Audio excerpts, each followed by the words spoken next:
Hello guys, இந்த வீடியோவில் நம்ம எதை பற்றி பார்க்க போகிறோம்னு பார்த்தீங்கன்னா, இப்போ உதாரணத்துக்கு கிராமத்தில் 1லேருந்து 2 ட்வின்ஸ் இருப்பாங்க. ஆனால் இங்கே ஒரு கிராமத்தில் எல்லாமே ட்வின்ஸாக இருக்காங்க.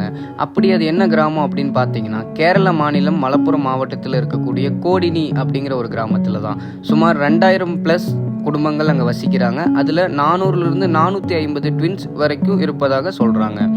உலகத்தில் சராசரியாக 1000 பிரசவத்தில் 6 ட்வின்ஸ் பிறப்பதாக சொல்கிறாங்க. ஆனால் இங்கே 1000 பிரசவத்தில் 42லேருந்து 45 ட்வின்ஸ் வரைக்கும் பிறக்கிறதா குறிப்பிட்றாங்க. இது எதனால் அப்படின்னு ரீசர்ச் பண்ணுறப்போ மரபியல் இல்லைனா அவங்களுடைய உணவு பழக்கம், சுற்றுச்சூழல் காரணமாக இருக்கலான்னு சொல்லிட்டு சொல்கிறாங்க. ஆனால் அதற்கு இப்போ வரைக்கும் எந்த ஒரு சரியான காரணமும் கண்டுபிடிக்கவில்லை. 1949 இந்த ட்வின்ஸ் பிறப்பதாக அங்கே குறிப்பிடுறது.